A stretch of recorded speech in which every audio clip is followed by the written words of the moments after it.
خون بہا ایپیسوڈ 10۔ وہ بہت ریش ڈرائیونگ کر رہا تھا۔ صفوان نے اسے بس ہاسپٹل پہنچنے کے لیے کہا تھا اور زرغام کی جان پر بنائی تھی۔ ہاسپٹل کی پارکنگ میں گاڑی پارک کر کے وہ پاگلوں کی طرح اندر کی طرف بھاگا۔ زینیا کے روم کے باہر پہنچ کر ڈور کے ہینڈل پر ہاتھ رکھتے ہوئے اس کے ہاتھ کپ کپا رہے تھے۔ وہ اندر داخل ہوا تو اس کے بیڈ کے پاس بہت سے ڈاکٹرز کھڑے تھے۔ وہ اسے نظر نہیں آ رہی تھی۔ ایک طرف کھڑے صفوان کی نظر جب زرغام پر پڑی، وہ بھاگ کر اس کے گلے لگ گیا۔ زرغام، اسے ہوش آ گیا ہے، اس نے کوما کو شکست دے دی ہے۔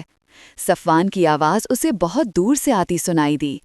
وہ اس سے الگ ہوتا ہوا کسی ٹرانس کی کیفیت میں آگے بڑھا اور ڈاکٹرز کو ایک طرف کرتا ہوا اس کے سامنے جا کھڑا ہوا۔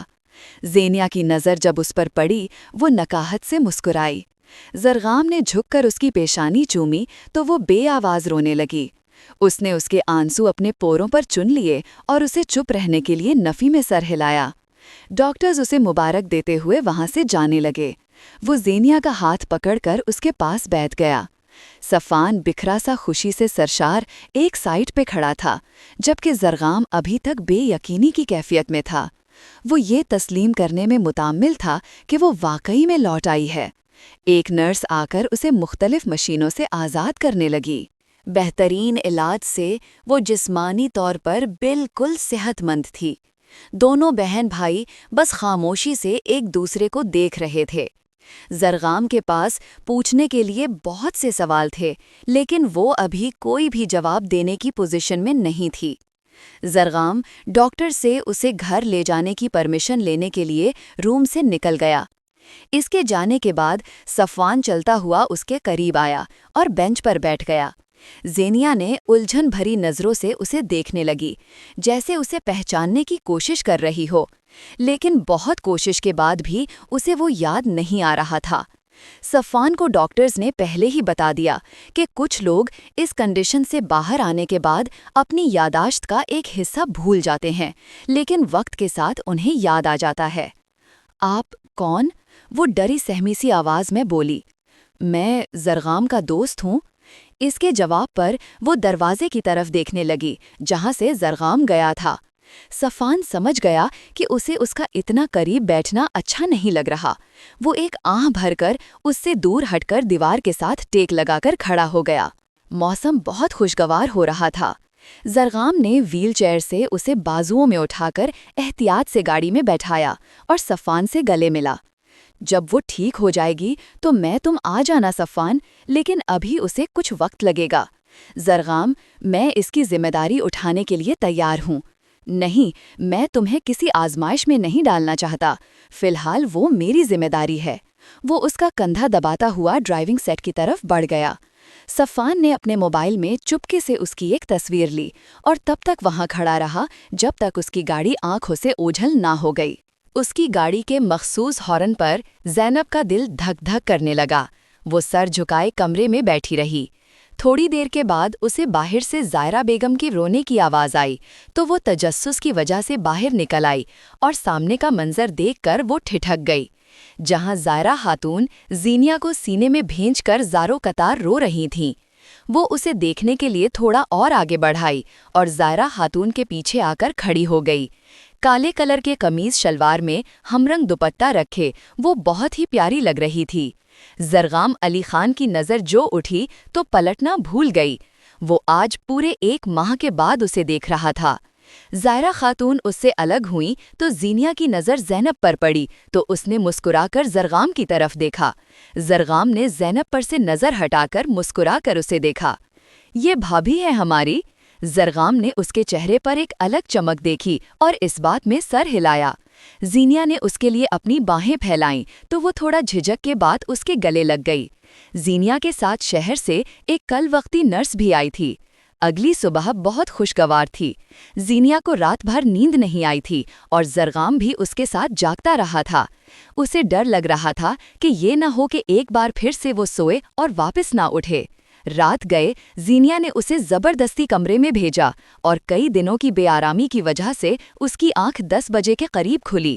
وہ فریش ہو کر نیچے آیا تو زینیا پہلے ہی ہال میں موجود تخت پوش پر براجمان تھی۔ زرغام اسے مسکرا کر دیکھتا ہوا سیڑھیوں سے نیچے اتر رہا تھا۔ جب اس نے زینیا کی رنگت متغیر ہوتے دیکھا، وہ آخری سیڑھی پر پہنچا تو دوسری طرف سے آتی زینب سے ٹکراتے ٹکراتے بچا اور ساتھ ہی وہ زینب کی پریشانی بھی بھانپ گیا۔ گڈ مارننگ، تم اوپر والے پورشن سے آ رہے ہو اور زینب نیچے سے آ رہی ہے، یہ کیا ہے؟ ہاں، وہ رات کو اس کی طبیعت خراب تھی تو یہ نیچے ہی سو گئی تھی، اس نے بہانہ بنایا۔ زینیا نے زینب کی طرف دیکھا تو اس نے بھی زرغام کی تائید میں سر ہلایا۔ تو تم بھی نیچے ہی سو جاتے؟ اوکے مدام، جیسا آپ کہیں، غلطی ہو گئی ہے ہم سے۔ زینب، جاؤ نا، شہزادے کے لیے کافی لے کر آؤ، تم اس کے لیے کافی بناتی ہو نا؟ جی، زینب نے تھوک نگلا۔ جانتی ہو، یہ کہتا تھا کہ جو اس کی بیوی ہوگی نا، وہ اسے بس اپنے آگے پیچھے ہی بھگائے رکھے گا۔ ہم اسے کہتے تھے کہ وہ ہماری بھی بھابھی ہوگی اور ہم اس کے خوب کان بھریں گے تاکہ تم دونوں کی روز لڑائی اور ہم اس لڑائی میں اپنی بھابھی کا ساتھ دیں گے۔ زینب مسکرا کر اسے دیکھنے لگی۔ وہ بہت باتونی تھی اور شرارتی بھی۔ زینب کے لیے آج کا دن بہت مشکل تھا کیونکہ زرغام علی خان سارا دن گھر میں موجود رہا تھا اور زینب اسی نظروں سے خائف رہتی تھی۔ ساتھ میں زینیا کی باتیں وہ شرمندہ شرمندہ سی پھرتی رہی۔ نہ جانے زرغام نے باپ کے بارے میں زینیا کو کیا بتایا تھا جو اس نے ایک بار بھی ان کے بارے میں نہیں پوچھا تھا۔ رات کو جب زرغام نے سونے کے لیے اپنے کمرے میں گیا تو زینیا اور زائرہ بیگم دونوں ابھی ہال میں بیٹھی تھیں۔ زرغام کے جانے کے بعد زینیا نے زبردستی اسے اوپر روم میں بھیج دیا۔ اس نے بہت بہانے بنائے لیکن کوئی بھی اس کے کام نہ آیا۔ وہ سست قدموں سے چلتی ہوئی اوپر آئی اور دروازے کے باہر کھڑے ہو کر 2-3 بار دستک دی، لیکن اندر سے کوئی آواز نہ پا کر وہ دروازہ کھول کر اندر داخل ہو گئی۔ کمرہ بالکل خالی تھا۔ یہ ایک بہت بڑا کمرہ تھا۔ کمرے کے بیچوں بیچ ایک نفیس سا بیڈ رکھا تھا۔ ایک سائیڈ پہ صوفے لگے تھے، وہاں پہ ہی ایک سائیڈ پہ اسٹڈی ٹیبل بھی رکھا تھا۔ کمرے کے 2 اطراف میں کھڑکیاں تھیں جن پر بھالی پردے پڑے تھے۔ وہ عین درمیان میں کھڑی کمرے کا جائزہ لے رہی تھی جب واش روم کا دروازہ کھلا اور زرغام علی خان باہر نکلا۔ زینب نے اسے دیکھ کر تھوک نکلا جو آنکھوں میں ایک جہاں لے اس کی طرف بڑھا تھا۔ وہ آپیا نے زبردستی بھیجا ہے۔ اس کی زبان زرغام علی خان کے تیور دیکھ کر لڑکھڑائی۔ وہ تھوڑی دیر کھڑا اسے دیکھتا رہا۔ زینب کی پلکیں بھاری ہونے لگی۔ اس کے لیے سر اٹھانا مشکل ہو گیا۔ اسے لگ رہا تھا کہ اگر وہ تھوڑی دیر اور ایسے ہی کھڑی رہی تو وہ بے ہوش ہو جائے گی، اور اگلے پل وہ اس کی بازوؤں میں جھول گئی۔ وہ اسے بازوؤں میں لے ہونٹ بھینچے کھڑا تھا۔ عجیب لڑکی ہے، کیا میں اتنا ڈراؤنا ہوں جو یہ مجھے دیکھتے ہی ہوش و خرد سے بیگانہ ہو گئی؟ اس کے وجود کو بازوؤں میں بھر کر اس نے بیڈ پر ڈالا اور اس کے منہ پر پانی کے چھینٹے مار کر اسے ہوش میں آتے دیکھ کر خود جا کر صوفے پر بیٹھ گیا۔ اسے ڈیم کے لیے پیپر ورک کرنا تھا۔ 2 دن کے اندر اسے تمام کاغذی کارروائی مکمل کرنی تھی تاکہ جلد سے جلد ڈیم کی تعمیر شروع کی جا سکے۔ ہوش میں آتی زینب نے گردن موڑ کر ایک سائیڈ پر بیٹھے زرغام علی خان کو دیکھا جو لبوں میں سگریٹ دبائے کسی فائل میں سر دیے بیٹھا تھا۔ زینب کے دیکھنے پر اس نے ایک اچٹتی نظر اس پر ڈالی اور اٹھ کر لائٹ آف کر کے روم سے باہر نکل گیا۔ زینب کی آنکھوں میں آنسو جمع ہونے لگے۔ وہ خود ترسی کا شکار ہو رہی تھی۔ اس کا خیال تھا کہ زرغام علی خان نے صرف بہن کی محبت میں اسے اس کمرے میں جگہ دی ہے۔ اپنی سوچوں سے الجھتی رات کے نہ جانے کس پہر نیند کی دیوی اس پر مہربان ہوئی تھی۔ زینب کی نیند کی پرواہ کرتے ہوئے وہ دوسرے کمرے میں تو آ گیا لیکن وہ کوئی کام ڈھنگ سے نہ کر سکا۔ اسے بار بار اسی کا خیال رہا تھا کہ وہ آج اس کے روم میں موجود ہے جسے وہ خیالوں میں کئی بار اپنے روم میں دیکھ چکا تھا۔ اپنی سوچوں سے لڑتے لڑتے اس نے فائل بند کر دی اور باقی کام کل پر اٹھا کر وہ روم میں آ گیا۔ بغیر کوئی آواز کیے وہ روم میں داخل ہوا اور اس کی مخالف سمت سے آ کر اس کے برار لیٹ گیا۔ اس کی طرف کروٹ لے کر ایک ہاتھ سر کے نیچے رکھتے ہوئے وہ اسے دیکھنے لگا۔ بلیک کپڑوں میں دوپٹی سے بے نیاز، آنکھوں میں کاجل کی ہلکی سی لکیر جو کناروں سے باہر نکلی ہوئی تھی، گلابی پنکھڑیوں سے ہوند اسے دیکھتے زرغام علی خان اس کی طرف جھکتا چلا گیا۔ اس کے لمس پر وہ تھوڑا سا کسمسائی اور اپنا بازو اس کے گلے میں ڈالتی پھر سے سو گئی۔ زرغام علی خان نے اس کے بازوؤں پر اپنا لمس چھوڑا اور آنکھیں موند لیں۔ فجر کے وقت زینب کی آنکھ کھل تو خود کو زرغام کے حصار میں دیکھ کر وہ تیزی سے پیچھے ہوئی، لیکن اس کی گرفت مضبوط تھی۔ وہ اس کی نیند کی پرواہ کرتے ہوئے نرمی سے اس کے حصار سے نکلنے کی کوشش کرنے لگی۔ وہ نماز کے لیے لیٹ ہو رہی تھی۔ اس کی اس تگ و دو میں زیک پہلے ہی جاگ چکا تھا، لیکن اسے تنگ کرنے کے لیے اس نے اپنا حصار اور تنگ کیا۔ زینب کی حالت رونے والی ہو گئی تھی۔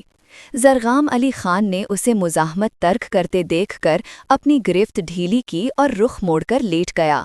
وہ تیزی سے اس سے پیچھے ہوئی اور اپنی اتھل پتھل ہوتی سانسوں کو سنبھالتی اٹھ کر روم سے باہر نکل گئی۔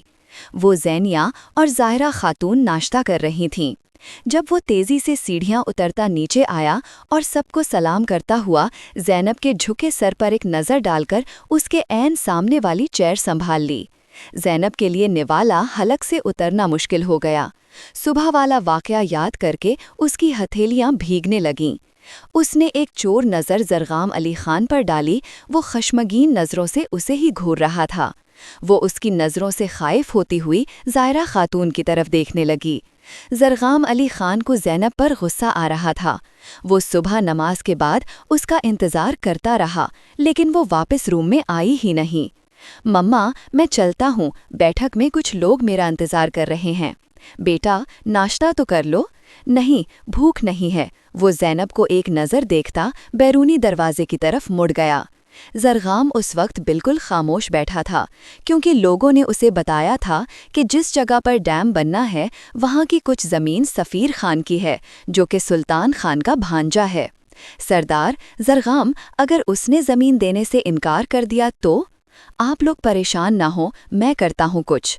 اور سب ایک امید سے اسے دیکھتے وہاں سے جانے لگے۔ اس نے وہیں بیٹھے بیٹھے اسلام آباد میں موجود اپنے دوست سے رابطہ کیا اور اسے سفیر خان سے سہراب ڈیم میں اس کی آ رہی زمین کا سودا کرنے کے لیے کہا۔ زرغام، میں کوشش تو کرتا ہوں، لیکن مجھے یہ ممکن نہیں لگ رہا۔ وہ بہت بگڑا ہوا نوابزادہ ہے۔ تم اس سے بات تو کرو، اگر نہ مانا تو پھر دیکھتے ہیں۔ ٹھیک 2 گھنٹے کے بعد زرغام کے موبائل پر رنگ ہوئی تھی۔ زرغام، وہ مان گیا ہے، لیکن اس کی ایک شرط ہے کہ وہ اس زمین کی رقم بھی لے گا اور کیا بولو یار، اور یہ کہ تم اس کے ساتھ ایک پریس کانفرنس کر کے کہو کہ سفیر نے تمہیں وہ زمین ڈیم کے لیے عطیہ کی ہے۔ کتنی رقم مانگی ہے اس نے؟ 10 کروڑ۔ زرغام علی خان نے ہونٹ بھینچ لیے۔ میں تمہیں پہلے ہی کہہ رہا تھا زرغام، وہ 1 نمبر کا کمینہ ہے۔ 2 کروڑ کی زمین کا وہ 10 کروڑ مانگ رہا ہے۔ ڈن کر دو۔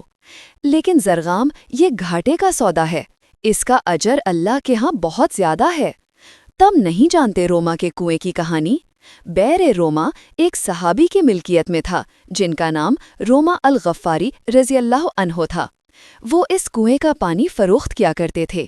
ایک مرتبہ رسول صلی اللہ علیہ وسلم نے ان سے فرمایا کہ کیا تم اس کنویں کو جنت کے چشمے کے بدلے فروخت کرو گے؟ انہوں نے جواب دیا، یا رسول اللہ، میرے پاس اس کے سوا کوئی کنواں ہے ہی نہیں، لہٰذا میں ایسا نہیں کر سکتا۔ اس پر حضرت عثمان بن عفان رضی اللہ عنہ نے 35,000 درہم کے عوض اس کنویں کو خرید لیا۔ اس کے بعد اللہ کے نبی صلی اللہ علیہ وسلم کی خدمت میں حاضر ہو کر پوچھا کہ اگر میں اس کنویں کو خرید لوں تو کیا میرے لیے بھی جنت کے چشمے کی وہی پیشکش ہوگی جو آپ نے روما کو فرمائی تھی؟ آپ صلی اللہ علیہ وسلم نے فرمایا، ہاں۔ اس پر حضرت عثمان نے کہا، میں اس کو مسلمانوں کے واسطے خرید چکا ہوں۔ اس لیے اللہ کے لیے سودا کرتے وقت نفع و نقصان نہیں دیکھتے، اللہ اس کا بدلہ 10 گنا بڑھا کر دیتا ہے۔ اسے رقم ادا کر دو اور میری طرف سے صفوان کو کہو اس کے ساتھ پریس کانفرنس رکھ لے۔ اوکے سردار صاحب، جیسا آپ کا حکم۔ وہ شرارتاً بولا۔ اس کی بات پر زرغام کے ہونٹوں پر مسکراہٹ دوڑ گئی۔